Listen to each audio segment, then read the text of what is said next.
Devant la presse locale ce mercredi 5 mars, Maître Mulumbi Jackson a expliqué que l'honorable Mboussa Nyamwisi mène discrètement des actions diplomatiques pour la pacification de l'Est de la RDC. Selon lui, le LI préfère agir dans la discrétion afin de garantir l'efficacité de son travail. Il a ici sollicité un soutien total pour ses efforts. Mène au nom de l'Élie pour ce compte.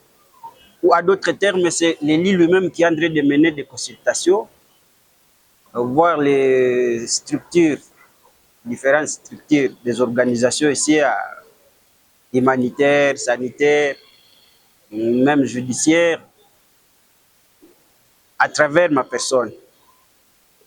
Il y en a certes ceux qui disent qu'il n'arrive pas ici, et qu'il est à Thésée au Parlement, il ne parle pas. Mais en fait, ceux qui pensent qu'il est en compétition avec eux, ils oublient de dire à la population que l'Assemblée a plusieurs organes. On a l'Assemblée plénière, on a les commissions, on a les groupes parlementaires, le conseil des sages. C'est détaillé vraiment à l'article 22 du règlement intérieur.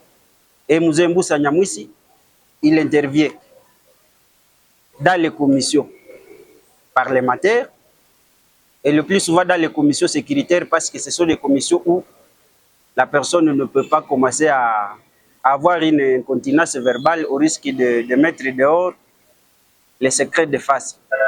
C'est pourquoi, quand il fait, et il n'est pas populiste, il n'est pas de ceux qui pensent que les paroles ou le mot non suivis d'un effet immédiat constituent les choses.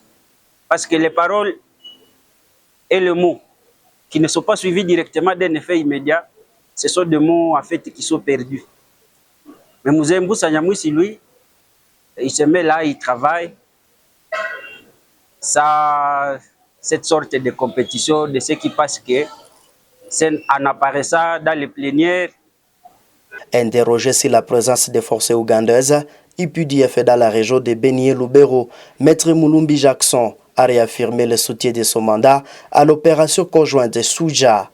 Il a précisé que cette initiative ne se limite pas aux opérations militaires, mais inclut également des actions pour le développement local. Mzee agit beaucoup pour cette ville. Il y en a certaines choses que nous ne pouvons pas étaler sur la place publique. Des pièges qu'il a su de jouer pour conserver la ville de Butembo, celle de Beni, même aller jusqu'à Bunia. Parce qu'à Bunia, nous avons le commerce là-bas. Les nôtres sont à Bunia. Il y a des pièges qui se font par-ci, par-là, contre cette ville ici. Mais notre leader, il se bat silencieusement parce que s'il commence à, comme je le disais, à avoir des règlements verbaux, les partenaires qui lui filent par exemple des informations, ils vont commencer à le craindre. La question de l'UPDF, c'est depuis 2021, je crois, le 30 novembre, que les opérations conjointes Souja avaient été lancées. Et pour être modeste, il faut dire qu'il y a du Mboussa dedans. Ça, c'est pour être modeste.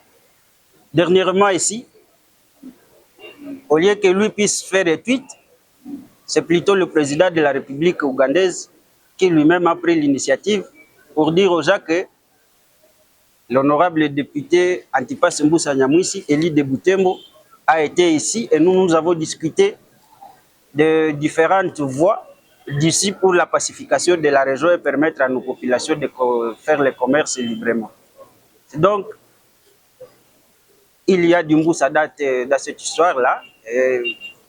Dans sa modestie, il remercie les autres aussi qui y participent. Et nous appelons les gens, par exemple, à s'approprier cette question de l'UPDF. C'est vrai, il y en a ceux qui se disent, mais bon, ces gens-là, apparemment, ils ont un lien avec le Rwanda, et puis il y a des écrits qui suivent leur mouvement. Mais écoutez, il faut qu'on se dise la vérité. Je voudrais vous brosser certains faits qui démontrent que les pays qui nous agressent.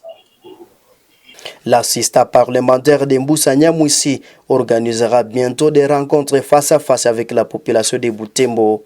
L'objectif sera de rendre compte du travail accompli à l'Assemblée nationale et de recueillir les préoccupations des citoyens.